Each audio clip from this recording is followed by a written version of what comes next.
Hello everyone, आप सभी लोगों का स्वागत है टीचिंग परीक्षा के आज के इस वीडियो में, जिसके अंदर में फ्रेंड्स यूपी शिक्षक भर्ती 2025 के लिए हमारी जो विशेष श्रृंखला चल रही है उसको एक कदम और आगे बढ़ाते हुए बहुत सारे इंपॉर्टेंट क्वेश्चंस को हम लोग देखने वाले हैं। ये सेशन आप लोगों की जितनी भी एग्जाम्स है उन सभी के लिए बहुत ज्यादा इंपॉर्टेंट है। ठीक है, चाहे आपका यूपी टेट हो, चाहे सुपर टेट हो, एलटी ग्रेड का सामान्य अध्ययन हो, टीजीटी पीजीटी हो, चाहे आप लोग आगे जाकर केवीएस की एग्जाम देने वाले हो, पीसीएस की एग्जाम देने वाले हो, आरओ एरो की एग्जाम देने वाले हो, सभी के लिए बहुत ज्यादा इंपॉर्टेंट होने वाला है। तो चलिए पहले क्वेश्चन की तरफ में हम लोग आगे बढ़ते हैं फ्रेंड्स। जितने भी बच्चे जिन्होंने सेशन को लाइक कर दिया उन सभी लोगों का बहुत बहुत शुक्रिया। चलिए तो देखिए फ्रेंड्स, यहाँ पर मैं अगर मैं पहले क्वेश्चन की बात करूं आप लोगों से, तो पहला क्वेश्चन आप लोगों का है, उत्तर प्रदेश का कौन सा पूरा स्थल हड़प्पा काल से कपास की खेती के साक्ष्य के लिए जो है यहाँ पर में प्रसिद्ध है। ठीक है, तो आप लोगों को बताना है कि कौन सा वाला यहाँ पर में जो है एरिया है जो कि बेसिकली कपास की खेती के लिए प्रसिद्ध है उत्तर प्रदेश के अंदर में। ठीक है, तो उत्तर प्रदेश के अंदर में है और कपास की खेती के लिए प्रसिद्ध है, ये वाला बेसिकली आप लोगों से क्वेश्चन पूछा जा रहा है। ठीक है, तो एक मैप के जरिए मैं आप लोगों को दिखाना चाहूंगा। ठीक है, तो इस मैप को अगर आप लोग देखोगे तो ये मेरठ के अंदर में आलमगीरपुर नाम की जगह है। ठीक है, थोड़ा सा इसको जूम कर लेते हैं हम लोग। मेरठ में आलमगीरपुर नाम की जगह है। ऐसा माना जाता है कि हड़प्पा सभ्यता का, ये जो पूरी हड़प्पा सभ्यता थी उसका सबसे पूर्वी छोर है। तो हड़प्पा सभ्यता का सबसे पूर्वी छोर आलमगीरपुर कौन से राज्य में है? उत्तर प्रदेश में। उत्तर प्रदेश में भी कौन से जिले में? मेरठ के अंदर में पड़ेगा। यहाँ पर में फ्रेंड्स कपास उगाने के भी सबूत मिलते हैं। ठीक है, ये याद रखना आप लोगों ने। अगर आप लोगों से बोला जाए कि सबसे प्राचीनतम कृषि के सबूत कहां पर में मिले हैं, तो उत्तर प्रदेश के लाहुरा देव के अंदर में मिले हैं, ये याद रखना। सभी लोग लिख देंगे और मुझे यहाँ देखकर बताइए कौन सा जिला दिख रहा है आप लोगों को। जल्दी से कमेंट के अंदर में बताएंगे कि ये कौन सा वाला है। उसके बाद में जो है फ्रेंड्स आप लोगों को ये याद रखना था कि हमारे उत्तर प्रदेश के अंदर में, ठीक है, एक ऐसी जगह है जहां पर में आपको चावल उगाने के भी सबूत मिले हैं। ठीक है, तो चावल उगाने के कोल्डी हवा नाम की जगह है। ठीक है, कोल्डी हवा, चावल के प्राचीनतम साक्ष्य आप लोगों को मिलते हैं, ये प्रयागराज में मिलेंगे आपको, कोल्डी हवा। चलिए आगे बढ़ते हैं, बहुत सारे क्वेश्चन है उनको हम लोग सॉल्व करेंगे, लेकिन इस क्वेश्चन को आप फिर से देख लीजिए और कमेंट के अंदर में आंसर कर दीजिए ताकि आप लोगों को याद हो जाए।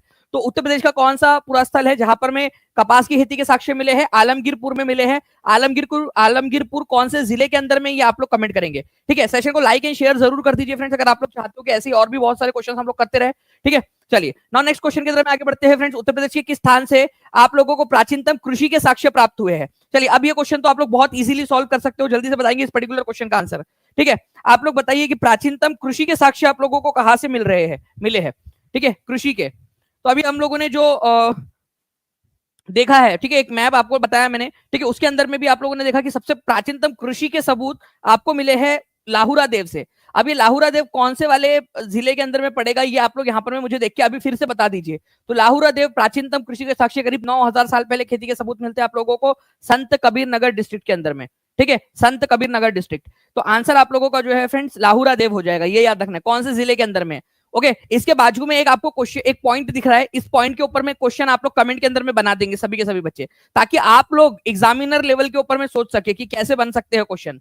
ठीक है, जो जो आप लोगों को दिख रहा है, जितना ज्यादा आप लोग जो है फ्रेंड शेयर करोगे, जितना ज्यादा आप लोगों का रिस्पांस रहेगा, उतने ज्यादा हम लोग यहाँ पर क्वेश्चंस कर पाएंगे, उतने ज्यादा सेशंस हम लोग कर पाएंगे। तो आप सभी से रिक्वेस्ट है कि जितना शेयर कर सकते हो, जहां भी शेयर कर सकते हो, टेलीग्राम, फेसबुक, व्हाट्सएप, इंस्टाग्राम, हर जगह पे जल्दी जल्दी से शेयर कर देंगे आप लोग इस सेशन को, ताकि ऐसे ही हम लोग बहुत सारे क्वेश्चन कर सके। नेक्स्ट क्वेश्चन की तरफ में हम लोग आगे बढ़ते हैं हमारे। ठीक है, देखिए यहाँ पर में क्या बोला गया है फ्रेंड्स, भारतीय संविधान में समानता का अधिकार 5 अनुच्छेदों के अंदर में दिया गया है। तो आपको बताना है कि कौन से वो 5 आर्टिकल्स है जिसमें राइट टू इक्वेलिटी आप लोगों को दी गई है। तो आपको पता होना चाहिए फ्रेंड्स कि हमारे भारत के संविधान में पार्ट नंबर 3 जो है, पार्ट नंबर 3, ठीक है, भाग नंबर 3 के अंदर में जो फंडामेंटल राइट्स है उसके बारे में जानकारी दी गई है। फंडामेंटल राइट्स को भी 6 और कैटेगरी में बांटा गया है। एक है आपका 14 से 18 तक के जो आर्टिकल्स है वो है राइट टू इक्वेलिटी। ठीक है, उसके बाद में समानता के अधिकार। 19 से लेकर 22 तक के जो आर्टिकल है वो आपके व्यक्तिगत स्वतंत्रता के अधिकार है। ठीक है, 23 से लेकर 23 और 24 तो जो आर्टिकल्स है आपके वो है आपके शोषण के खिलाफ अधिकार। ठीक है, राइट अगेंस्ट एक्सप्लॉइटेशन। 25 से लेकर 28 तक के जो आर्टिकल्स है आप लोगों के वो धार्मिक स्वतंत्रता प्रदान करते हैं आपको, कि आप जो धर्म चाहे वो स्वीकार कर सकते हैं, धार्मिक मामलों के ऊपर में टैक्स नहीं लिया जाएगा वगैरह वगैरह, वो सब 25 से 28 में दिया गया है। 29-30 के अंदर में आप लोगों को दिया गया है cultural and educational rights, minorities को चाहे धार्मिक आधार पे हो चाहे भाषाई आधार पे हो कुछ अधिकार है। और आर्टिकल नंबर 32 जो है ये बोलता है आपको कि आपके पास में अगर आपको संवैधानिक आपके अधिकार नहीं मिले तो आपको कोर्ट जाने का अधिकार है। आर्टिकल नंबर 31 हुआ करता था राइट टू प्रॉपर्टी, उसको हटा दिया गया है। ठीक है, अब एक क्वेश्चन ये भी बन जाता है, राइट टू प्रॉपर्टी कौन से वाले संविधान संशोधन के जरिए हटाया गया है? ठीक है, उस समय प्रधानमंत्री कौन थे, कौन सा ईयर था वो, जल्दी से आप बताएंगे। तो देखिए संविधान के समानता का अधिकार 5 आर्टिकल्स में दिया गया है, 14, 15, 16, 17, 18। ठीक है, तो 5 आर्टिकल्स कौन से? 14, 15, 16, 17, 18 ये समानता के अधिकार से रिलेटेड है। ठीक है, ये याद रखना आप लोगों ने, समानता का अधिकार इस वाली कैटेगरी में आते हैं, 14 से 18 वाले। ओके, चलिए ये बहुत ही इंपॉर्टेंट है आप लोगों का, प्लीज इसको याद रखिएगा आप सभी के सभी। ओके, चलो नेक्स्ट क्वेश्चन की तरफ में हम लोग आगे बढ़ते हैं फ्रेंड्स। हमारे आप लोगों को एक क्वेश्चन है जिसमें बताना है कि इनमें से कौन सी वाली महासागरीय धारा हिंद महासागर से संबंधित है। ठीक है, ये आप लोग बताएंगे जल्दी से फ्रेंड्स कि हिंद महासागर से कौन सी वाली जलधारा संबंधित है।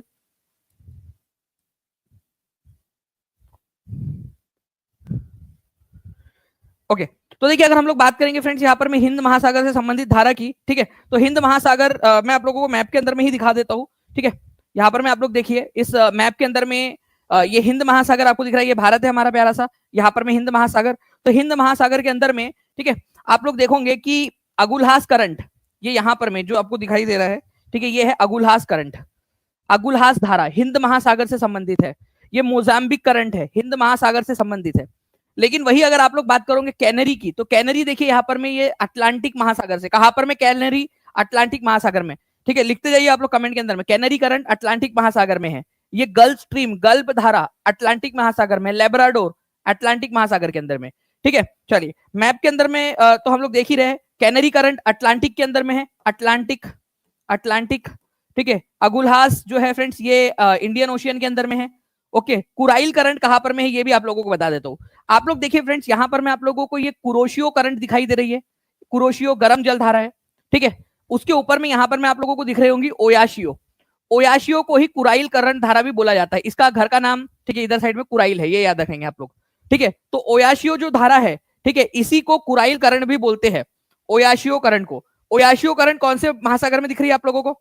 ठीक है जी, हाँ बिल्कुल, प्रतीक्षा केसरी जी जो है उन्होंने जो है क्लासेस देखी अच्छे से। ठीक है जी, हाँ सुपर टेट में भी आया था ये इस तरीके का क्वेश्चन, बाबुल त्रिपाठी भी बता रहे हैं, बिल्कुल।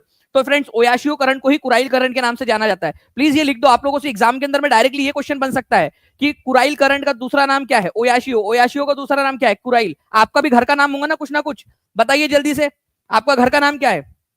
ठीक है, कुछ और भी नाम होगा आपका। उसके बाद में देखिए फ्लोरिडा करंट की बात अगर मैं करूं आप लोगों से फ्रेंड्स, तो फ्लोरिडा करंट कहां पर में मिलेगा आपको?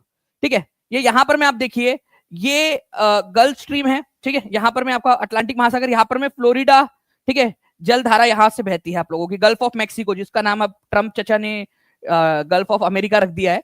ठीक है, लेकिन कोई बात नहीं, अभी भी अंतरराष्ट्रीय स्तर के ऊपर में उसको गल्फ ऑफ मैक्सिको ही बोला जाता है। तो ये गल्फ ऑफ मैक्सिको में यहाँ पर में फ्लोरिडा करंट है। ठीक है, फ्लोरिडा करंट। ठीक है, तो फ्लोरिडा करंट कहां पर में मिलेगा आपको? ठीक है, गल्फ ऑफ मैक्सिको में, अटलांटिक ओशन के पास में। ठीक है, अटलांटिक ओशन में कैनरी जलधारा है, लेब्राडोर जलधारा अटलांटिक ओशन में है, अगुलहास करंट इंडियन ओशन में। आंसर इसका ऑप्शन नंबर सी हो जाएगा। कितने लोगों को समझ में आ गया? ठीक है, इससे रिलेटेड कितने लोग चाहते हैं कि मैं आपको जलधाराओं से रिलेटेड क्वेश्चंस करवा दूं? हाथ ऊपर करके बता देंगे मुझे जितने लोग चाहते हैं। ठीक है, जितना ज्यादा आप लोगों का रिस्पांस रहेगा उतना ज्यादा हम लोग और इसके ऊपर में बेस्ड क्वेश्चंस करते जाएंगे। ठीक है, नेक्स्ट क्वेश्चन की तरफ में आगे बढ़ते हैं। निम्नलिखित में से कौन सी वाली गर्म जल धारा है? अब देखिए यहाँ पर में फ्रेंड्स, यहाँ पर में यूपी पीसीएस आरओ यारो मेंस में आया हुआ क्वेश्चन है आपका, ये क्वेश्चन आ सकता है। मैं आपको बताना चाहता हूँ जितने भी बच्चे हैं जो चाहे एलटी ग्रेड की तैयारी आप लोग कर रहे हो, ठीक है, या आप टीजीटी पीजीटी की तैयारी कर रहे हो, आप सुपर टेट की तैयारी कर रहे हो, आप टीचिंग परीक्षा के साथ जुड़ सकते हो। हर एक जो भी प्रीवियस क्वेश्चन है आपके, ठीक है, वो सारे के सारे क्वेश्चन आपको पेड कोर्स के अंदर में प्रोवाइड करवाए जा रहे हैं। ठीक है, एक्सप्लेनेशन के साथ में, ताकि आप लोग जितने भी क्वेश्चंस जो एग्जामिनर पूछता है उन सारे क्वेश्चन से अवगत हो सके। तो टीचिंग परीक्षा के साथ में जुड़ जाइए फ्रेंड। नीचे में नंबर भी चल रहा है आप लोगों का, उसके ऊपर में कॉल कर सकते हो, 7611101101, 96974444 उसके ऊपर में। ठीक है, चलिए जी, सुरेंद्र त्यागी जी भी आ गए हमारे साथ में। ठीक है, चलिए बहुत बढ़िया, आगे बढ़ते हम लोग। देखिए फ्रेंड्स, यहाँ पर अगर मैं बताऊं आप लोगों को कि लेब्राडोर करंट और कैनरी करंट, ठीक है, लेब्राडोर और कैनरी ये दोनों के दोनों ठंडे हैं। ठीक है, ठंडी है। ठीक है, कैनरी करंट, ठीक है, लेब्राडोर करंट। मैं आप लोगों को दिखाता हूं यहाँ पर में, देखिए ये कैनरी करंट जो है आप देख पा रहे होंगे, यहाँ पर में कैनरी आइलैंड्स है, वहां से ये बहती है कैनरी करंट। जो करंट पोल से इक्वेटर की तरफ में जाती है वो करंट ठंडी होती है, पोल से इक्वेटर की तरफ में। तो देखिए ये पोल्स ऊपर में होगा, पोल्स इक्वेटर इधर में, तो उसके तरफ जा रही है, ठंडी है। वही अगर आप देखोगे लेब्राडोर, देखिए पोल्स के इक्वेटर की तरफ में जाने की कोशिश कर रही है, तो ठंडी है। तो दोनों के दोनों जो है ठंडे है। ठीक है, लेब्राडोर करंट, कैनरी करंट, दोनों के दोनों ठंडे है। ठीक है, अब मैं फॉकलैंड करंट आप लोगों को दिखा देता हूँ फ्रेंड्स। फॉकलैंड करंट आपको कहाँ मिलेगा? ये देखिए बहुत छोटा सा करंट जलधारा है ये आपको दक्षिणी अमेरिका दिख रहा है, दक्षिण अमेरिका के यहाँ पर में हम लोग जूम करेंगे, ठीक है। दक्षिण अमेरिका है, दक्षिण अमेरिका के देखिए आप लोग दक्षिणी हिस्से में यहाँ फॉकलैंड आइलैंड्स है, ठीक है। यूके की प्रॉपर्टी है, वो यूके ने अभी तक उसको छोड़ा नहीं है, ठीक है। यहाँ से एक जलधारा बहती है, ठीक है, ये भी ठंडी जलधारा है। लेकिन मैं ब्राजील की बात करूं तो ब्राजील क्या है, देखो ब्राजील वाला गाना कितने लोगों ने सुना है, जल्दी बताओ कितने लोगों ने सुना है वो ब्राजील वाला गाना, ब्राजील तना ना ना ना वाला। ब्राजील के अंदर में कॉफी सबसे ज्यादा उगती है। आप बताओ कॉफी पीने से आप क्या होते, ठंडे पड़ जाते हो या गर्म हो जाते हो एकदम, ठीक है। और ब्राजील वाला गाना सुन के भी आप एकदम गर्माहट आ जाती है आपके अंदर में। तो ब्राजील जो है गर्म जलधारा है, ये याद रखना है आप लोगों ने, ब्राजील गर्म जलधारा है। ओके, तो हमने क्या सीखा यहाँ पर, ठीक है। इन सारे करंट्स के अंदर में एक कॉमन चीज है, देखते कौन बता पाता है यहाँ पर में, ठीक है। दिमाग लगाओ, ये सारे जो करंट्स मैंने आपको पढ़ाए हैं, ठीक है, ये सारे के सारे करंट्स, इनमें एक कॉमन चीज है, वो बताएंगे आपकी क्या कॉमन चीज है उनके अंदर में, ठीक है। देखते हैं कितने लोग इसका आंसर कर पाते हैं, ठीक है। चलिए, बहुत बहुत शुक्रिया फ्रेंड्स, आप सभी लोगों का, इतना प्यार से आप लोग पढ़ रहे हो, ठीक है। ऐसे ही जल्दी से शेयर भी करते रहिए आप सभी के सभी लोग, जहां भी शेयर कर सकते हैं, अपने लाइब्रेरी के ग्रुप में, टेलीग्राम्स में, हर जगह पे फैला दीजिए जल्दी जल्दी से। ओके, तो क्या कॉमन है, सारी की सारी अटलांटिक, क्या बात है, प्रियंका सिंह जी ने भी आंसर कर दिया है, ठीक है। और बहुत सारे बच्चे जो है सभी जलधाराएं हैं, आदित्य कुमार, वाह क्या मतलब आदित्य ने क्या पकड़ा है, ठीक है। मतलब सबसे यूनिक, ये तो मेरे दिमाग में भी नहीं आया था ये मेरे दिमाग में भी नहीं आया था जो उन्होंने पकड़ लिया कि सर ये तो सारी की सारी जलधारा है अरे भाई मैं ये बोल रहा था कुछ और, जो कॉमन है ये सारी अटलांटिक ओशन की है, अटलांटिक ओशन की है, ठीक है। चलिए आगे बढ़ते हम लोग यहाँ पर मैं फ्रेंड नेक्स्ट क्वेश्चन की तरफ में। आप लोगों को बताना है सारनाथ जो पवित्र स्थल जहाँ भगवान गौतम बुद्ध ने अपना पहला उपदेश दिया था, निम्नलिखित में से कौन से शहर के बहुत निकट में स्थित है, ठीक है। अब आप बताइए कि जहां पर मैं जब गौतम बुद्ध ने अपना पहला प्रवचन दिया था उसको किस नाम से जाना जाता है, आप लोग जल्दी से कमेंट करके बता देंगे मुझे, उसको किस नाम से जानते हैं ये भी बता दीजिएगा आप लोग, ओके जल्दी जल्दी से, ठीक है। तो ये जो है फ्रेंड्स सारनाथ में उन्होंने दिया था। सारनाथ के 3 नाम और मुझे बताइए आप लोग जल्दी जल्दी से, एकदम स्पीड में, जो बच्चा डेली देखता है उसको पता होगा, ठीक है। मैं आप लोगों को रिवीजन करवा करवा के याद करवा दूंगा सारा का सारा, ओके। तो वाराणसी के पास में है फ्रेंड्स, ये याद रखेंगे आप लोग। सारनाथ के और 3 नाम, ठीक है, एक है ऋषिपत्तन, ऋषिपत्तन, ठीक है, इसको ही इसी पत्तन के नाम से भी जाना जाता है, इसी पत्तन, ठीक है। और मृगदेई, मृगदेई के नाम से भी जानते हो आप लोग इसको, मृगदेई, ओके। चलिए, तो ये आप लोगों ने याद रखना है, वाराणसी के पास में है। इसको गौतम बुद्ध जी ने जो अपना पहला प्रवचन दिया था उसको क्या बोला जाता है, इसको बोला जाता है धर्म चक्र प्रवर्तन। क्या बोलते हैं, धम्म चक्र प्रवर्तन, ठीक है, धम्म चक्र प्रवर्तन, ठीक है। तो धम्म चक्र प्रवर्तन, प्रवर्तन, ओके, धम्म चक्र प्रवर्तन, धर्म का चक्का यहां से घूमने लगा था। नाउ अब देखिए फ्रेंड्स, यहां पर मैं आप लोगों को ये मैप चाहिए होगा तो ये मैप आप लोगों को मिल जाएगा, वाराणसी के पास में सारनाथ, महात्मा बुद्ध का पहला प्रथम, ठीक है, पहला उपदेश, धर्म उपदेश। नाउ नेक्स्ट क्वेश्चन, ठीक है, आपको बताना है यहां पर में कि रुद्रप्रयाग में किस सहायक नदी का संगम अलकनंदा नदी से होता है, ठीक है, रुद्रप्रयाग। अब देखिए पंचप्रयाग कितने लोगों को याद है, अगर पंचप्रयाग आप लोगों को याद है सारे के सारे पंचप्रयाग, तो आप लोग बहुत अच्छे से फिर इसका आंसर कर पाओगे, ठीक है। तो पंचप्रयाग, रुद्रप्रयाग उसी में से एक है। आपको बताना है अलकनंदा का किसमें संगम होता है। चलिए मैं आप लोगों को जो है फ्रेंड्स यहां पर मैं बताता हूं, ध्यान से समझिएगा आप लोग, ठीक है। थोड़ा सा इसको हम जूम कर लेते हैं, यहां पर मैं दिखा देता हूं आप लोगों को। देखिए फ्रेंड्स, यहां से बद्रीनाथ जो है वहां से निकलती है अलकनंदा नदी। अलकनंदा नदी में धौली गंगा जहां पर में मिलती है, धौली गंगा, उसको किस नाम से जाना जाता है, जहां पर में अलकनंदा नदी में धौली गंगा मिलेंगी उसको बोलते हैं विष्णु प्रयाग, ठीक है। फिर आप आगे बढ़िए, अलकनंदा नदी आगे बढ़ती है, उसमें पिंडार गंगा जो है नदी मिलती है, पिंडार गंगा। तो पिंडार नदी जहां पर में मिलती है उसको बोला जाता है कर्ण प्रयाग, ठीक है, कर्ण प्रयाग। फिर अलकनंदा और आगे बढ़ती है, जहां पर में उसके अंदर में मंदाकिनी आकर मिलती है, मंदाकिनी नदी, उसको बोला जाता है रुद्र प्रयाग, ठीक है, ओके। ये याद रखना है आप लोगों ने, अलकनंदा नदी के अंदर में जहां मंदाकिनी नदी मिलेंगी वहां पर में रुद्र प्रयाग मौजूद है, ठीक है। फिर अलकनंदा और आगे बढ़ती है, उसमें भागीरथी नदी आकर मिलती है, उसको बोला जाता है देवप्रयाग, और यहां से इन दोनों के संगम को गंगा नदी के नाम से जाना जाता है, ठीक है। तो पांचों के पांचों प्रयाग जो है फ्रेंड्स आपको याद होने चाहिए। कितने लोग चाहते हैं कि इसके ऊपर में मैं आप लोगों से जो है और जो है आपको कंफ्यूज करने वाले क्वेश्चंस और बना के, जोड़ियां मिलाने वाले क्वेश्चंस इस तरीके से बना के आप लोगों को करवा दूं, तो मुझे कमेंट के अंदर में जरूर बताइएगा आप लोग, ओके। चलिए उसके बाद में जो है फ्रेंड्स यहाँ पर मैं देखिए, where is the place of origin of Narmada river. Narmada नदी का उद्गम स्थल कहां पर में है, ये बताइए आप लोग। तो नर्मदा नदी, ठीक है, बहुत ही इंपॉर्टेंट क्वेश्चन है फ्रेंड्स। नर्मदा नदी का जो उद्गम स्थल है वो आप लोगों को मिलेगा मध्य प्रदेश के अंदर में। अब मध्य प्रदेश में भी कहां पर में है, तो मध्य प्रदेश के अंदर में फ्रेंड्स एक जगह है जहां जो जिसको आप अमरकंटक प्लेट्यू बोलते हो आप लोग, ठीक है, उसको बोलते हो अमरकंटक प्लेट्यू। मैप में दिखाता हूं मैं आप लोगों को, ठीक है। ये माइकल हिल्स है, ठीक है, माइकल हिल्स। माइकल हिल्स में यहां पर में अमरकंटक प्लेट्यू है, ठीक है, यहां पर में अमरकंटक प्लेट्यू माइकल हिल्स के पास में, यहां पर में आप देख सकते हो, ठीक है, ये माइकल हिल्स, ठीक है, यहां पर में माइकल हिल्स, उसके पास में अमरकंटक प्लेट्यू पूरा का पूरा ये, ठीक है। यहां से निकलती है नर्मदा नदी। तो नर्मदा नदी माइकल हिल्स के पास में जो अमरकंटक प्लेट्यू है वहां से निकलती है मध्य प्रदेश में से। तो नर्मदा नदी का उद्गम अमरकंटक प्लेट्यू से होता है, अमरकंटक के पठार से। डायरेक्ट क्वेश्चन बनता ही आपका, बहुत सारे एग्जाम्स के अंदर में क्वेश्चन आ चुका है, ठीक है, आगे में भी पूछे जाने की संभावना है, तो प्लीज इसको याद रखिएगा आप लोग। ओके, चलिए नाउ नेक्स्ट क्वेश्चन की तरफ में हम लोग आगे बढ़ते हैं फ्रेंड्स। निम्नलिखित में से कौन सी नदी का उद्गम भारत में नहीं है, ठीक है, कौन सी नदी है जिसका उद्गम भारत में ही नहीं होता है। एक बार हर एक बच्चा जिसने भी सेशन को लाइक कर दिया हाथ ऊपर करके बता देंगे फ्रेंड्स, अगर आप चाहते हो, ठीक है, कि ऐसे ही और भी बहुत सारे क्वेश्चंस आप लोगों को करवा दिए जाए, जल्दी जल्दी बताइए।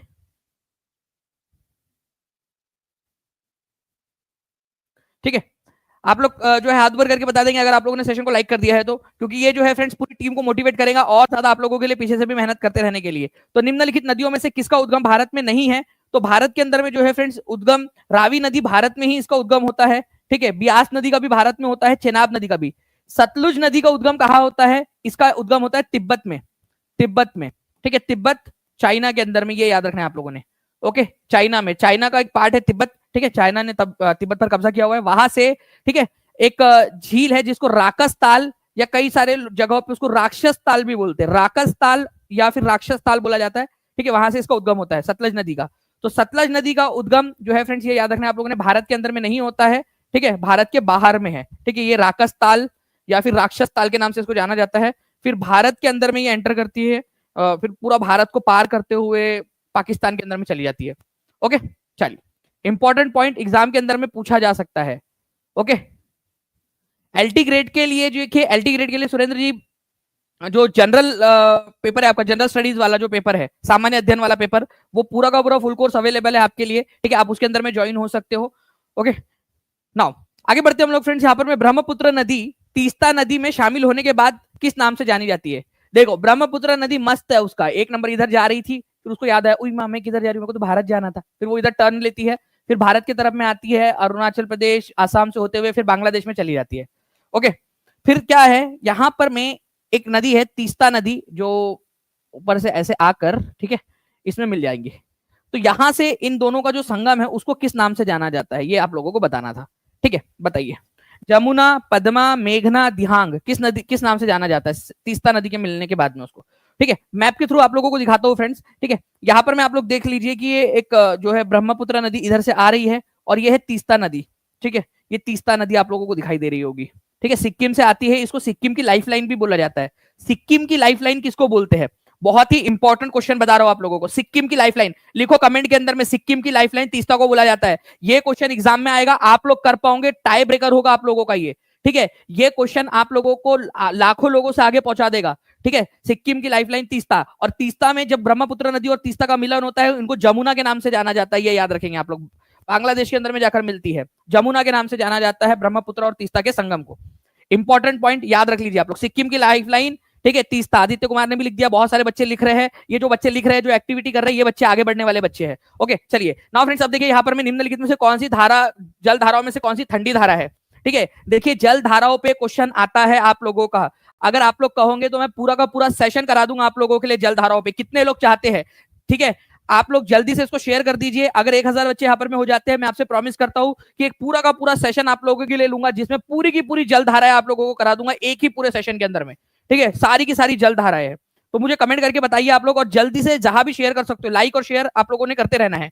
ओके, तो निम्नलिखित महाधाराओं में, महासागरीय धाराओं में से कौन सी जल धारा ठंडी है। अभी आपको बताया कि ब्राजील जल धारा जो है ये तो गर्म है, वार्म है, ये गर्म है, ठीक है। उसके बाद में जो है फ्रेंड्स कुरोशियो, ठीक है, ओयाशियो और कुरेशियो, ये आप लोगों को बताया था मैंने। तो कुरोशियो जो है ये गर्म है, ओयाशियो ठंडी है, जो कुराइल जिसको बोलते हैं वो उसकी बहन है, ठीक है। ओयाशियो जिसका नाम है उसको ही कुराइल बोला जाता है, वो ठंडी है, लेकिन कुरोशियो गर्म है। कुराइल करंट, कुराइल किसको बोलते हैं? ओयाशियो को बोलते हैं। ये ठंडी है, ठीक है, ये ठंडी जलधारा है। अब मैं आपको याद कराता हूं, आप लोग फिर से देखिएगा, फिर से आप लोगों को दिखाऊंगा मैं।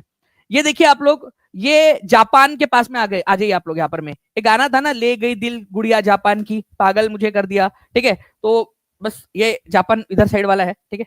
अभी पागल नहीं होना है आप लोगों ने, अभी आप सिर्फ जापान आ जाइए, ठीक है। तो ये जापान आप लोगों का यहाँ पर में जापान, जापान के तट पर ओयाशियो और कुरोशियो, ये जो दो जलधाराएं। ओयाशियो जलधारा जो है ये ठंडी है, इसी को कुराइल भी बोला जाता है, ठीक है, इसी को बोलते हैं कुराइल। एक बार फिर से लिखेंगे सभी वाले लोग, ठीक है, ओके, एक बार फिर से लिखेंगे सभी। ओयाशियो करंट को ही कुराइल करंट के नाम से जाना जाता है। ओयाशियो करंट को लिख दीजिए आप लोग, ओयाशियो को, ये ठंडी जलधारा है। और ये है कुरोशियो, ठीक है, गर्म जलधारा है। कुरोशियो गर्म जलधारा है। ये दोनों प्रशांत महासागर के अंदर में लोकेटेड है, ठीक है। चलिए, ओके, तो ये याद रखना था आप लोगों ने कि कुराइल जलधारा, जिसको ओयाशियो जलधारा भी कहा जाता है, ओयाशियो, ठीक है, ये आप लोगों की ठंडी जलधारा है। और कुरोशियो गर्म है, ठीक है। ब्राजील तो गर्म है ही, ठीक है। अब ये ईस्ट और वेस्ट वाला भी अगर आप लोगों को बता दूं फ्रेंड्स, ठीक है, तो वेस्ट जो जलधारा है आपकी, ये ठंडी है, ठीक है, और ईस्ट जलधारा जो है वो गर्म है। वेस्ट के लोग अपने आप को कूल दिखाते हैं, यो मैन कूल, ठीक है, वो वाला, ओके। वेस्ट वाले लोग कूल होते हैं, अपने आप को कूल दिखाते हैं ना, कूल, ठीक है। और हम लोगों को ऐसा समझते हैं कि हम लोग बहुत गर्म लोग हैं, करके गर्म खून है, ठीक है, हमेशा गुस्से में रहते हैं, ऐसा दिखाते हैं अपन लोगों को, ईस्टर्न साइड वाले लोगों को, वेस्टर्न वाले लोग, है ना। तो ये याद रखना है फ्रेंड्स, वेस्ट वाले लोग कूल बोलते हैं, तो वेस्ट ऑस्ट्रेलिया कूल। चलिए, मैं देख नहीं पाया कमेंट, क्लास में बहुत मोटिवेशन और इंजॉयफुल प्रिपरेशन चला गया, वो प्रिपरेशन होती है। Thank you sir, thank you very much Aditya Kumar ji, बहुत बहुत शुक्रिया आपका प्यारे से कमेंट के लिए, ठीक है। तो western Australia cool, yo man, ठीक है। ये अब जिंदगी भर याद रखना। अगर ये मान लीजिए आपको, चैनल को सब्सक्राइब कर लीजिए, आप लोगों को कम्युनिटी में डाल देंगे ये क्वेश्चन, ठीक है। वहां पर मैं ये लॉजिक लिखना कमेंट के अंदर में आप लोग, ओके। पेड वालों को भी पीडीएफ मिलेगी जी, बिल्कुल, पेड क्लास के अंदर में आप टीचिंग परीक्षा के पेड कोर्स में ज्वाइन हो सकते हो, ठीक है। वहां वाईटी की पीडीएफ भी आप लोगों को मिल जाती है। नाउ अब देखिए फ्रेंड्स, इस क्वेश्चन का आंसर देखिए आप लोग, निम्नलिखित में से कौन सी महासागरीय जलधारा हिंद महासागर से संबंधित है? हर एक बच्चा कमेंट के अंदर में आंसर करेगा। यूपी पीसीएस 2020 का क्वेश्चन है ये आपका, ठीक है। आप देख लीजिए, आपके क्वेश्चंस आते हैं इस एग्जाम के अंदर में। अब आप लोगों पे डिपेंड करता है कि जितने लोग, जितना ज्यादा आप लोग शेयर करोगे फ्रेंड्स सेशन को, उतना ज्यादा मैं आप लोगों के लिए लगा पाऊंगा और सेशंस को, ठीक है। तो जल्दी जल्दी से सेशन को लाइक कर देंगे, ठीक है, और शेयर कर दीजिए हर एक ग्रुप में, हर एक चैनल में, हर एक जगह पे, अपने वीडियो के जो है उस पर लगा दीजिए आप लोग, स्टेटस के ऊपर में, आपके व्हाट्सएप के स्टेटस के ऊपर में, हर जगह पे जल्दी जल्दी से, ठीक है। तो निम्नलिखित में से कौन सी महासागरीय जलधारा हिंद महासागर से संबंधित है? तो कैनरी जलधारा जो है फ्रेंड्स, ये अटलांटिक ओशियन की है। मेरे साथ साथ में लिखते जाओ, Florida Atlantic ocean, gulf of Mexico की, ठीक है। कुराइल करंट, कुराइल जलधारा, कुराइल को ही ओयाशियो के नाम से जाना जाता है। ओयाशियो, क्या सीख कर जा रहे हो आज रात में? आपको कुराइल को ही ओयाशियो, ओयाशियो को ही कुराइल बोलते हैं, ये याद रखना है आप लोगों ने। एमडी फिरोज, बहुत बहुत शुक्रिया आपका, ठीक है। अगुलहास करंट जो है फ्रेंड्स, ये इंडियन ओशियन की जलधारा है। तो आज रात में, ठीक है, खाना खा रहे हो, कुछ भी कर रहे हो, अपने आपके नींद में भी आना चाहिए, कुराइल ही ओयाशियो है, ओयाशियो ही कुराइल है। आपके मम्मी बोलना चाहिए लड़के को उठा के, क्या है ये, कौन है ये कुराइल, कौन है ओयाशियो? जापानी लड़की से कर लिया तुमने, ठीक है। हिंदुस्तान में जॉब नहीं निकल रही थी, वो नहीं आ रहा था नोटिफिकेशन, तो क्या जापान का फॉर्म तो नहीं भर दिया? ये कौन है ये कुराइल, ठीक है। बताना कि नहीं मम्मी, वो जलधारा है, सर पढ़ा रहे थे, तो ठीक है, तो सपने में वही चल रहा था। चलिए, तो देखिए फ्रेंड्स, ये ओयाशियो आपकी गर्म जलधारा। Thank you very much Alankrita Tripathi ji, बहुत बहुत शुक्रिया प्यारे से कमेंट के लिए आपके। नाउ, उत्तर प्रदेश राज्य का कौन सा जिला तेल शोधन कारखानों के लिए प्रसिद्ध है, ये बताइए आप लोग। देखिए, आप देख सकते हो यूपी ट्रिपल की एग्जाम के अंदर में आया, फॉरेस्ट गार्ड के अंदर में, और ये वैसे भी बहुत ही इंपॉर्टेंट क्वेश्चन है। आप मुझे बताइए कि कौन सा जिला है जो तेल संशोधन के लिए प्रसिद्ध है, और वो जिले के अंदर में जो तेल संशोधन जो कारखाना है, ये भी आप लोग बताओगे मुझे कि वो कौन से, जो भारत की कौन सी कंपनी है जो उसको हैंडल करती है। इंपॉर्टेंट क्वेश्चन है ये भी, ओके। चलिए, 400 प्लस लाइक्स के लिए शुक्रिया फ्रेंड्स, जल्दी जल्दी से सेशन को लाइक एंड शेयर करते रहेंगे आप सभी के सभी, ठीक है। तो आप लोगों को बता दूं फ्रेंड्स कि मथुरा के अंदर में जो है, मथुरा ऑयल रिफाइनरी है, और इंडियन ऑयल कॉर्पोरेशन, ठीक है, इंडियन ऑयल कॉर्पोरेशन इसको हैंडल करती है। ये बहुत ही इंपॉर्टेंट है। मथुरा रिफाइनरी किसके अंतर्गत, किसके स्वामित्व में आती है? तो इंडियन ऑयल रिफाइनरी के अंतर्गत आती है। प्लीज याद रखिएगा आप सभी के सभी, ठीक है। जो अलग अलग भारत के अंदर में जो रिफाइनरीज है, ठीक है, भारत की जितनी भी पीएसयूज है, ठीक है, पब्लिक सेक्टर अंडरटेकिंग्स है, उनको उनके स्वामित्व की है। तो ये इंडियन ऑयल कॉर्पोरेशन के स्वामित्व वाली कंपनी है, ये याद रखना है आप लोगों ने, ठीक है। संसद वाला वीडियो बहुत अच्छा था, थैंक यू वेरी मच। ठीक है, चलिए, तो in which of the round table conference Mahatma Gandhi participate. देखो राउंड टेबल कॉन्फ्रेंस क्या होता है कि गोल गोल पानी, इतना इतना पानी, गोल गोल रानी, इतना इतना पानी, वो खेल रहे थे कि वो लोग राउंड टेबल में नहीं। देखिए friends, round table conference basically ऐसा था कि भाई सभी लोग एक दूसरे की तरफ में, ऐसा नहीं कि वो बैठे थे यहाँ पर में राउंड टेबल कॉन्फ्रेंस, अब वो राउंड टेबल राउंड तो था भी नहीं, वो बस नाम के लिए राउंड टेबल कॉन्फ्रेंस, ऐसे बैठे थे सब लोग, ठीक है, चर्चा करने के लिए। ठीक है, तो राउंड टेबल कॉन्फ्रेंस 3 हुए। पहला राउंड टेबल कॉन्फ्रेंस हुआ था आपका 1930 के अंदर में। ठीक है, दूसरा राउंड टेबल कॉन्फ्रेंस हुआ 1931 के अंदर में। ठीक है, तीसरा राउंड टेबल कॉन्फ्रेंस हुआ था 1932 के अंदर में। ठीक है, गांधी जी किसमें गए? गांधी जी और कांग्रेस ने केवल और केवल दूसरे राउंड टेबल कॉन्फ्रेंस में पार्टिसिपेट किया था, केवल दूसरे वाले में। पहले वाले में बुलाए थे वो गए नहीं, दूसरे वाले में बुलाए थे वो गए, ठीक है, तीसरे वाले में बुलाया ही नहीं। ठीक है, तो ये चीज हुई थी, ये याद रखना आप लोगों ने। Only second round table conference 1931 के अंदर में वो गए थे। ठीक है, चलिए दूसरे वाले के अंदर में। नाउ नेक्स्ट क्वेश्चन की तरफ में हम लोग आगे बढ़ते हैं फ्रेंड्स। आपको बताना है कि where in India was the first French factory establish. फ्रांसीसियों ने, देखो फ्रांसीसी लोग, सबसे लास्ट भारत में आने वाले लोग कौन थे? फ्रांसीसी थे, सबसे लास्ट आए ये लोग भारत में। अंग्रेजों का जो आने का क्रम है, ठीक है, ओके, वो ये इस प्रकार से है, PDEDF। ठीक है, PDEDF, ऐसा याद रख लेना आप लोगों ने थोड़ा सा, अगर आप लोग इसको याद रखना चाहो तो। ठीक है, ये थे पुर्तगाली लोग, ठीक है, फिर थे डच लोग, डच, ये डच जो है फ्रेंड्स, ये नीदरलैंड या हॉलैंड के जो निवासी है उनको बोला जाता है डच। ठीक है, फिर इंग्लिश आए, इंग्लिश मतलब ब्रिटिशर्स, इंग्लिश। ओके, फिर आए थे डेनिश। अब वो डेनिश जो है ना, मेरा नाम की स्पेलिंग इन्होंने चुरा ली है, ठीक है, लेकिन ये डेनमार्क के लोग हैं। ठीक है, ये याद रखना है आप लोगों ने, नहीं तो बोलेंगे सर आपका एक देश भी है क्या, वहां पर में जॉब निकल रही है तो बताओ करके। लेकिन मैं आपको बता दूं फ्रेंड, टीचिंग परीक्षा आप लोगों के लिए बहुत जल्द एक बहुत अच्छे वाले एक फीचर लेकर आ रहा है, जिसके अंदर में आप लोग अर्निंग भी कर सकते हो। ओके, तो ये डेनिश जो है फ्रेंड्स, ये याद रखना है आप लोगों ने, डेनमार्क के लोगों को कहा जाता है डेनिश। और ये फ्रेंच, सबसे लास्ट में आए थे फ्रांस के लोग। चलिए, तो फ्रांसीसी लोगों ने अपना जो कारखाना है वो कहां पर में लगाया था, ये अगर आप लोगों से पूछ लिया जाए फ्रेंड्स, तो प्लीज इसको याद रखिए आप लोग कि सूरत के अंदर में लगाया था। आंसर हो जाएगा ऑप्शन नंबर ए। ठीक है, सूरत, सूरत के अंदर में अपना पहला कारखाना लगाया था उन्होंने। Option number A is the correct answer. ठीक है, नेक्स्ट क्वेश्चन देखिए फ्रेंड्स, अब इसको बहुत ज्यादा इंपॉर्टेंट मार्क करिए आप लोग, very very very important question. ठीक है, हमारे भारत के लोकसभा के पहले, ठीक है, आपको बताना है कि अध्यक्ष कौन थे, लोकसभा अध्यक्ष। अब इतना खर्चा हो ही गया है, तो आप लोग ये भी बता दीजिए मुझे, हमारे भारत के लोकसभा के पहले उपाध्यक्ष कौन थे?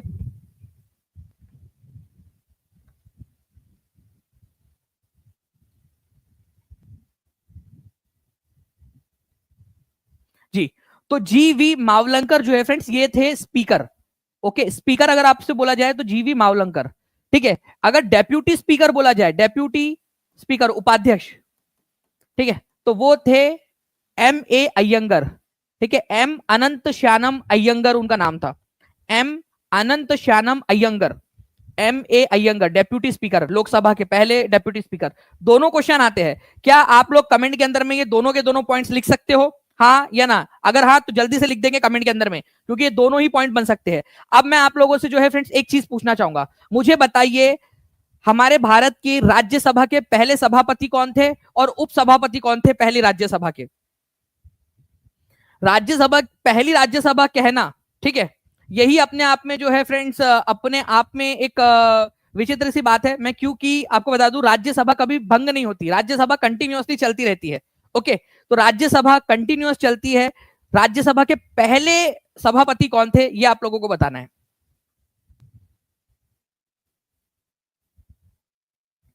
बहुत बढ़िया फ्रेंड्स, आप लोगों के आंसर्स आ रहे हैं। अब मैं आप लोगों को जो है एक चीज बताना चाहता हूं, ठीक है, अब ध्यान से समझिए आप लोग। जो राज्यसभा जो होती है, ठीक है, राज्यसभा, राज्यसभा का जो सभापति होता है, ठीक है, सभापति, वो हमेशा भारत का वाइस प्रेसिडेंट होगा। जो भी भारत का उपराष्ट्रपति है वो राज्यसभा का पदेन सभापति होता है। ठीक है, ये याद रखना है आप लोगों ने, राज्यसभा का पदेन सभापति होगा। ये अपने आप में एक बहुत ही इंपॉर्टेंट बात है। राज्यसभा का सभापति उपराष्ट्रपति होगा। और भारत के पहले उपराष्ट्रपति कौन थे, फर्स्ट वाइस प्रेसिडेंट? वो थे सर्वपल्ली राधाकृष्णन, डॉक्टर सर्वपल्ली राधाकृष्णन। तो डॉक्टर सर्वपल्ली राधाकृष्णन राज्यसभा के पहले सभापति हो गए। खत्म, सिंपल, इतना इजी था, ये याद रखने में आप लोगों को। ओके, अब चलिए, बात निकली है तो दूर तक जाएंगी। सक्सेस परीक्षा चैनल को कितने बच्चों ने सब्सक्राइब कर लिया है? उस पर मैंने एक आप लोगों के लिए सेशन लिया था जब जगदीप धनखड़ जी ने इस्तीफा दिया था। उसमें मैंने आपको बताया कौन सा आर्टिकल है जो ये बोलता है कि हमारे भारत का उपराष्ट्रपति सभापति भी होगा राज्यसभा का। ये बहुत ही इंपॉर्टेंट वाला क्वेश्चन है, ये मैंने आपको कराया है सक्सेस परीक्षा के अंदर में। प्लीज उसको अच्छे से करिए आप लोग। अगर किसी ने नहीं किया तो वो भी क्वेश्चन आप लोग करके जाइएगा, ठीक है? डायरेक्ट क्वेश्चन पूछते हैं आप लोगों से, और वो मेरे को अगर आप लोगों ने देखा है, पता है, तो जल्दी से कमेंट करके भी बता देंगे। आर्टिकल नंबर 67 के तहत तो वो इस्तीफा देते हैं। आप लोगों से मैंने ये आर्टिकल पूछा है कि कौन सा आर्टिकल है जिसके तहत उपराष्ट्रपति राज्यसभा का सभापति भी होता है। जी, सुरेंद्र दागी बोले नहीं देखा है तो जल्दी से देख लीजिएगा आप, ठीक है? तो भारत के संविधान का आर्टिकल नंबर 64 जो है ये बोलता है कि उपराष्ट्रपति अपने आप राष्ट्रपति राज्यसभा का सभापति हो जाएगा। तो आर्टिकल नंबर 64 ये बात करता है, ये याद रखना आप लोगों ने, कि उपराष्ट्रपति ही राज्यसभा का सभापति होगा, ठीक है? यहां पर मैं अलग कलर से कर देता हूं मैं, ताकि आप लोगों को याद रहे। ये देखिए आप लोग, आर्टिकल नंबर 64 ये कहता है कि जो भी उपराष्ट्रपति होगा, उपराष्ट्रपति ही राज्यसभा का सभापति भी होगा। आर्टिकल नंबर 64 लिख लो कमेंट के अंदर में। और जो लोग 67 आंसर कर रहे थे उन लोगों को मैं बता दूं फ्रेंड्स, करेक्शन, कि आर्टिकल नंबर 67 क्या बात करता है, उस वीडियो में मैंने बताया आपको। आर्टिकल नंबर 67 सब क्लॉज 2 जो है वो ये बात करता है कि अगर उपराष्ट्रपति चाहे तो इस्तीफा दे सकता है, ठीक है? तो वो आर्टिकल नंबर 67 वाली बात अलग है वो। चलिए आगे बढ़ते हैं हम लोग फ्रेंड्स। आपको बताना है कि पहला अंग्रेज कौन था जो मुगल दरबार में जहांगीर के सामने प्रस्तुत हुआ था, ठीक है? ये आई थिंक ये क्वेश्चन आप लोगों का केबीसी के अंदर में भी आया था। उसमें बोला गया था कि हेक्टर नाम का जहाज जो सूरत में आया 1608 के अंदर में, ठीक है, उसका कप्तान कौन था, ठीक है? तो विलियम हॉकिंग्स उसका आंसर था फ्रेंड्स, ठीक है? ये याद रखना आप लोगों ने। कौन बनेगा करोड़पति के अंदर में, आई थिंक शायद 7 करोड़ रुपए के लिए ये सवाल आया था, ठीक है? William Hawkins. तो जहांगीर के शासनकाल में मुगल दरबार में उपस्थित होने वाला प्रथम अंग्रेज कौन था, ठीक है? William Hawkins. ये हेक्टर नाम के जहाज से आया था, हेक्टर नाम का जहाज था वो जिससे ये लोग आए थे भारत के अंदर में, ठीक है? हेक्टर नाम का जहाज। ओके, तो आंसर आप लोगों का ऑप्शन नंबर बी हो जाएगा। कौन से जहाज से आए थे? तो हेक्टर से आए थे, ठीक है? मतलब हेक्टर मतलब कोई ट्रैक्टर टाइप का नहीं है, जहाज, उसका नाम हेक्टर था। 7 करोड़ के लिए सवाल था ये। चलिए नाउ फ्रेंड देखिए नेक्स्ट क्वेश्चन आप लोगों का। आपको बताना है कि निम्नलिखित में से कौन सा आंदोलन था जिसमें गांधी जी ने पहली बार भूख हड़ताल की? केवल 12 लाइक्स दूर है हम लोग 500 से। जल्दी से आप लोग जो है फ्रेंड सेशन को लाइक एंड शेयर भी करते रहेंगे, लाइक कर देंगे जल्दी से। 12 लाइक्स दूर है हम लोग, तो एकदम स्पीड में आप लोगों ने करते रहना है, और जहां भी शेयर कर सकते हो शेयर जरूर कर देंगे, ओके? और मुझे आप लोग मोस्ट सुटेबल टाइम आप लोग कमेंट करके बताइए आप लोग, ठीक है? सबसे सुटेबल टाइम कौन सा है? मैं टीम से रिक्वेस्ट करूंगा कि एक पोल भी बना दीजिएगा जल्दी से एक बार, कि हम देख ले कि कितने बजे आप लोग, 8 बजे या 9 बजे, कितने बजे आप लोग कंफर्टेबल हो क्लास के लिए डेली, ठीक है? टीचिंग परीक्षा की क्लासेस के लिए, वो बता दीजिएगा आप लोग। तो first use of hunger strike, ठीक है, as a weapon, Gandhi ji ने कहां पर में पहली बार भूख हड़ताल की थी? अहमदाबाद मिल स्ट्राइक के अंदर में, पहली बार अहमदाबाद मिल स्ट्राइक में भूख हड़ताल पे बैठ गए गांधी जी, ठीक है? बोले मैं नहीं उठ रहा, ठीक है, मैं नहीं खाना खाऊंगा, मेरी बात नहीं मान रहे ना तो मैं नहीं खाऊंगा। अंग्रेज बोले मत खाओ, मैं मर जाऊंगा। मर जाओ, फिर ठीक है देख लेना तुम, मैं मर गया तो उसके बाद में जनता क्या करती? तो अंग्रेज लोग डर गए, यार तुम तो बोल रहे थे गांधी जी कि तुम तो बहुत एकदम शांति प्रिय इंसान हो, तुम तो डायरेक्ट खुल्लम खुल्ला धमकी दे रहे हो। दे रहा तो मैं धमकी कहाँ दे रहा, मैं तो बोल रहा हूँ मैं खाना नहीं खा रहा, मैं मर जाऊंगा, ठीक है? फिर जो होगा तुम लोग देख लेना। मतलब खुल्लम खुल्ला इनडायरेक्ट धमकी थी ये, ठीक है? फिर हमारे भारत की जो महिलाएं हैं उन्होंने गांधी जी से प्रेरणा लेकर यही अपनाया फिर, ठीक है? या हो सकता गांधी जी ने महिलाओं से प्रेरणा ली हो, मैं नहीं खा रही खाना, ठीक है? फिर मेरे को कुछ हुआ तो देख लेना, मेरे भैया लोग आएंगे और तुम्हारे से बहुत अच्छे से फिर बात करेंगे। ओके, तो आंसर जो है फ्रेंड्स अहमदाबाद स्ट्राइक, याद रख लीजिएगा आप लोग। चलिए यहाँ पर मैं देखिए बच्चे बता रहे हैं, टाइमिंग आपसे पूछा गया कमेंट के इसमें आप लोगों से, तो एक बार प्लीज बता दीजिए कि कितने बजे का जो है आप लोग चाहते हो। अलग अलग बच्चे आंसर कर रहे हैं, आप लोग अभी भी फिर भी बता दीजिएगा। अभी पोल को ही ये रहने दीजिए थोड़ी देर तक, ठीक है ना? तो अहमदाबाद मिल स्ट्राइक जो है फ्रेंड्स 1918 के अंदर में हुई थी और गांधी जी की पहली भूख हड़ताल थी।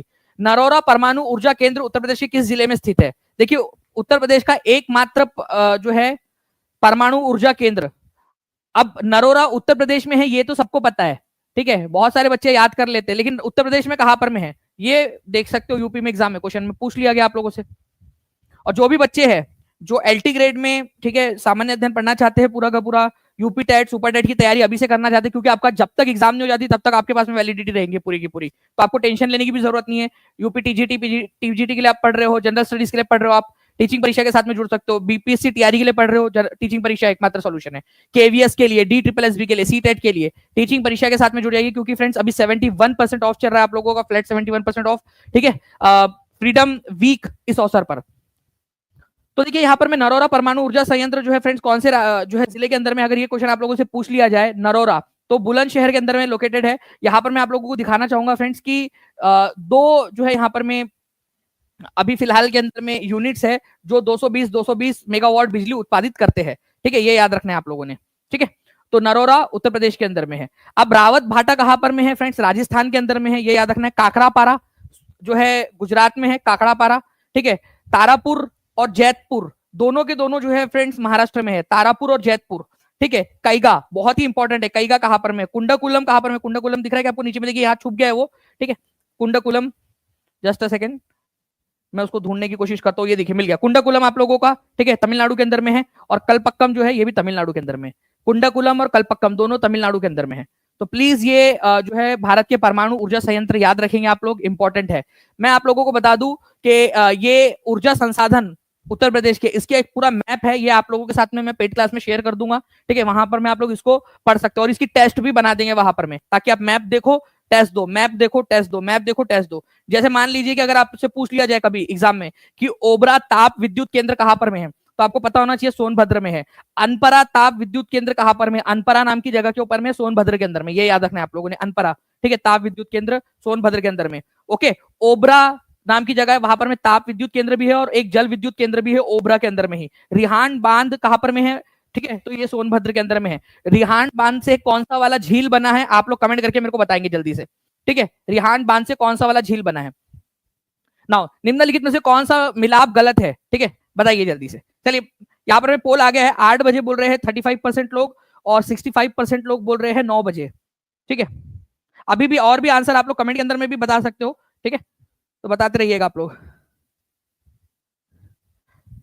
सुरेंद्र त्यागी जी, आपको जो जो भी चाहिए होगा आप वो बता दीजिएगा, मैं उसके कंटेंट उपलब्ध करा दूंगा, लेकिन अभी फिलहाल के अंदर में जो जनरल स्टडीज है वो अवेलेबल है। जी, गोविंद वल्लभ पंत सागर, बिल्कुल गोविंद वल्लभ पंत सागर जो है फ्रेंड्स, ये याद रखना है आप लोगों ने, रिहांड बांध की वजह से बना हुआ है सोनभद्र में। तारापुर और जैतपुर महाराष्ट्र में लोकेटेड है, ये तो सही है, ठीक है, तो ये आंसर नहीं हो सकता क्योंकि आपसे गलत वाला पूछा है। तो गलत वाला देखो क्या पूछा है, ये भी ध्यान रखना है आप लोगों ने। कायगा कर्नाटक के अंदर में है, कायगा, ठीक है, कर्नाटक में है कायगा, बिल्कुल सही बात है जी। कुंडकुलम कहां पर में है, कुंडकुलम तमिलनाडु में है, कलपक्कम और कुंडकुलम दोनों तमिलनाडु में, कलपक्कम कुंडकुलम, ठीक है। नरोरा भाई गुजरात में नहीं है, नरोरा जो है उत्तर प्रदेश के अंदर में, तो ये आपका आंसर हो जाएगा नरोरा।